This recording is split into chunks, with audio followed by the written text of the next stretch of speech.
Hi everyone, this is Dave from Geekanoids, and this video is a little bit unexpected. I wasn't going to be doing an extra video for you today. I've already put a review up earlier on my channel, but really I wanted to do a three-pronged video for you, so 3 items to cover. Now, last year I did a what's in my dock video. People seem to like getting to know what I use on a daily basis, so I'm going to be covering what's down there in my dock in a short while. But before I do that, I've got 2 other things just to cover off with you. The first one, very quickly, is I'm almost up to 7,000 subscribers. I just cannot believe how the numbers have gone up. About 1,000 subscribers just this month. Absolutely fantastic. Really can't thank you enough. So to all those of you who watch on a regular basis and all the subscribers, thank you very, very much. Now, second thing to cover off today was late yesterday in the UK, the new iOS 4 software became available. Really excited with this because it offers up a whole host of new features. You've got multitasking, folders, mail has changed because you can now have all of your mail accounts displayed in what's called a unified inbox. So if you've got 3 or 4 different mail accounts set up on your iPod Touch or iPhone, then you can have all of the messages displayed in one list, so a lot easier to manage. Also iBooks, we can also create playlists on the device. 5 times digital zoom for the iPhone, fantastic. Tap to focus, another great thing. Faces is now supported and places in the photo apps, so that's really good. Home screen wallpaper, we've got gifting of apps on the device itself, spell checking. And a big thing for me that I think I missed when the first announcement was made is it now supports tethering of or I shouldn't say tethering, sort of connecting of a wireless Bluetooth keyboard. This is brilliant because I sometimes like to update my website from the iPhone or the iPod Touch. I use the Squarespace app, and hopefully I'll be able to show you a video maybe later on next week of Bluetooth keyboard compatibility with the iPhone. Now, I did install an iPhone OS update on a 2nd gen iPod Touch. Not sure if I can get this lined up right on the camera, but as you can see, it does now support the folders, which is really nice. So I can have lots of different apps all shown in one folder. So that means that I can get everything organised really nicely on the iPod Touch. And also the Books app, there's only 1 book in there at the moment, but this is the Books app. Is it going to load? Oh, a little bit flaky. There we go. It's a little bit slow on this iPod Touch, but this is one of the books that was included.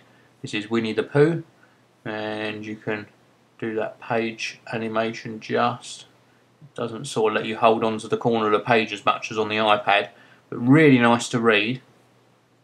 And great that you can now view books on the iPod Touch and the iPhone. So nice that they brought the iBooks app to this device. Now, this isn't a full video to do with the iOS 4. I just wanted to just briefly touch on it to let you know that it did successfully update on here. It did take a long time, so please do prepare yourself for a long wait because it backs up everything and then it does the update, and then it puts everything back on, so it does take a long time to do the update.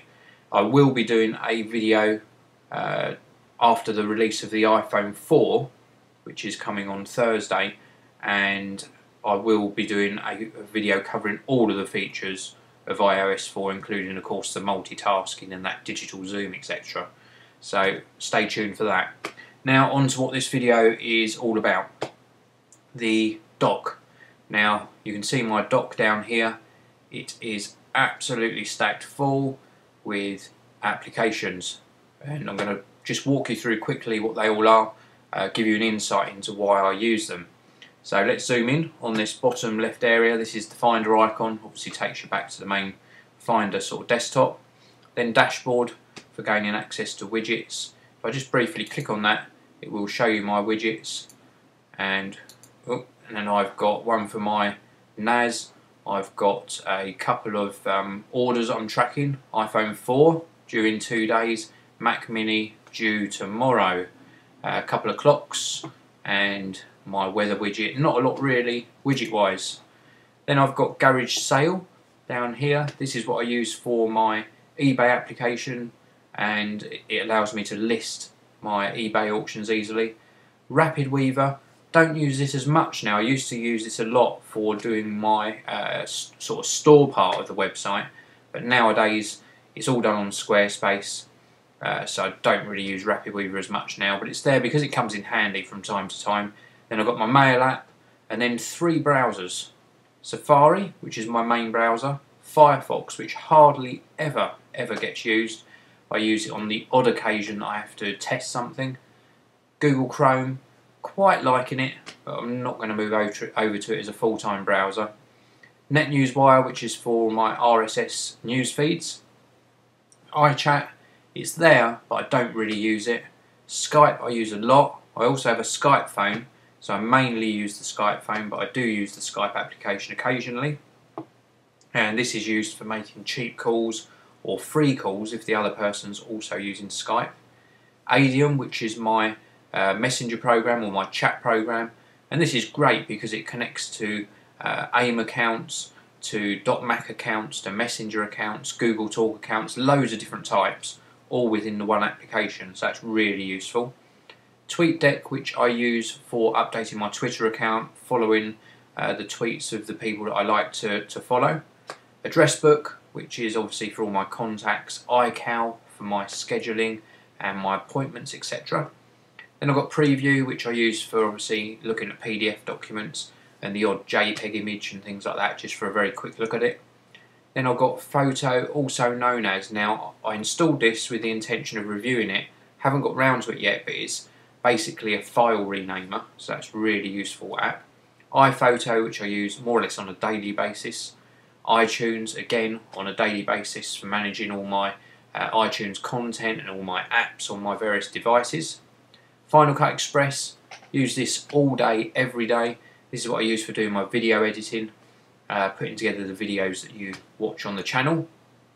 Turbo.264HD.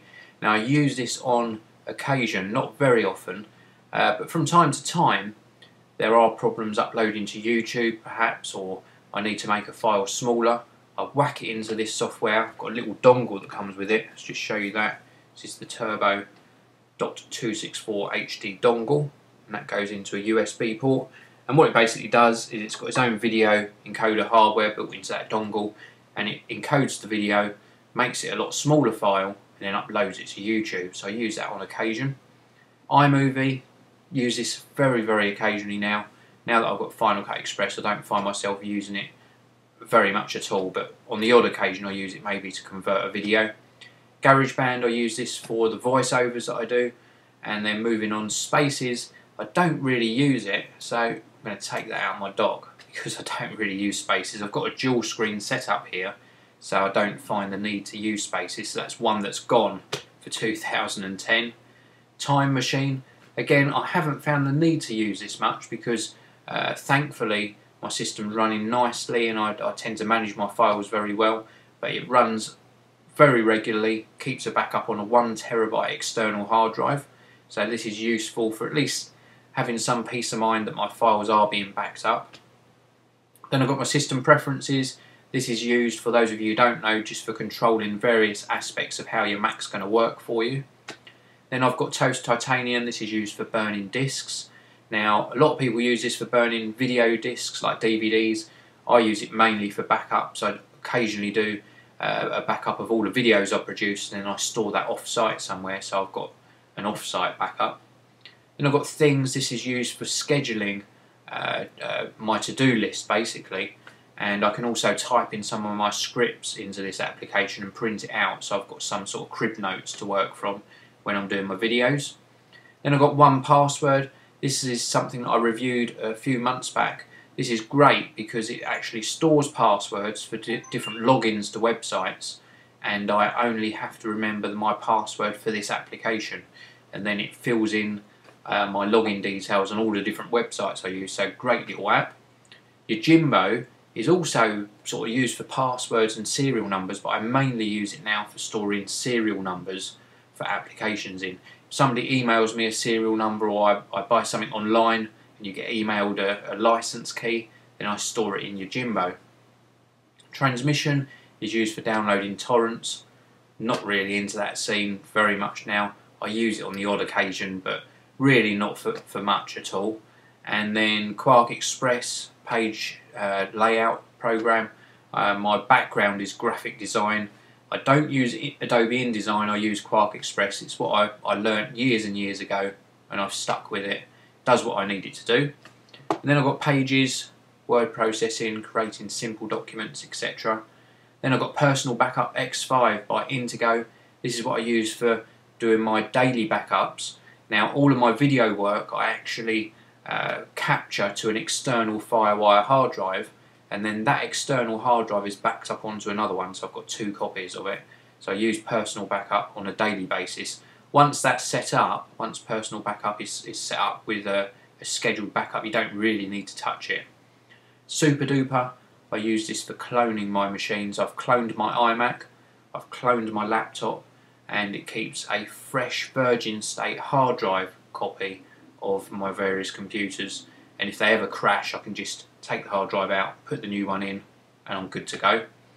Then I've got Suitcase Fusion. This works in combination with Quark Express and my other design applications. It allows me to manage my fonts and add client fonts in and out and make them accessible to the Mac. Then I've got Virus Barrier X5. Again, I don't really believe in the need for running a virus application on the Mac, but there are a few viruses out there now, so I have this. It does a weekly scan. I'm very careful what sites I visit anyway, but I've got it on there just in case. Then I've got CD Label Print. This I use for labelling up my backups. Then I've got Radar, which is used to discover new Netgear devices on my network. Again, don't run this very often, it's just there for ease of access. Then I've got Washing Machine. Now this is a new application from Intego. It's going to be reviewed very soon on my channel, and it's used for cleaning out caches and temporary files on the computer, just to keep everything nice and running smoothly on the Mac.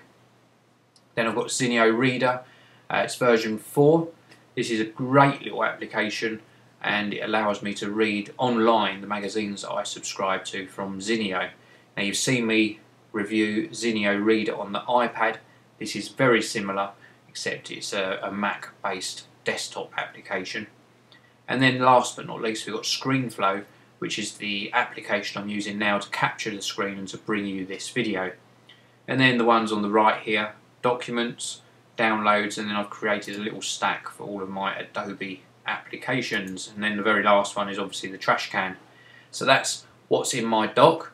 I will bring you another video next year so you can see how this has changed, but also in about probably 3 to 4 weeks time I've got this Mac Mini that's due. The new Mac Mini is actually hopefully being delivered tomorrow, and I'll be bringing you a product tour and a review of that as and when it arrives. But probably in maybe 2, 3, 4 weeks time I'll bring you a what's in my dock on the Mac Mini video as well, just so you can see on a fresh install how many of these applications down the bottom are actually weeded out, because I probably don't use all of them as much as I think I do. I hope this video has given you an insight into what I use. Please do come back soon, check out more videos on the Geekanoids channel, and if you want to get my regular updates, follow me on Twitter by following @Geekanoids. Thanks very much for listening. I'll see you next time.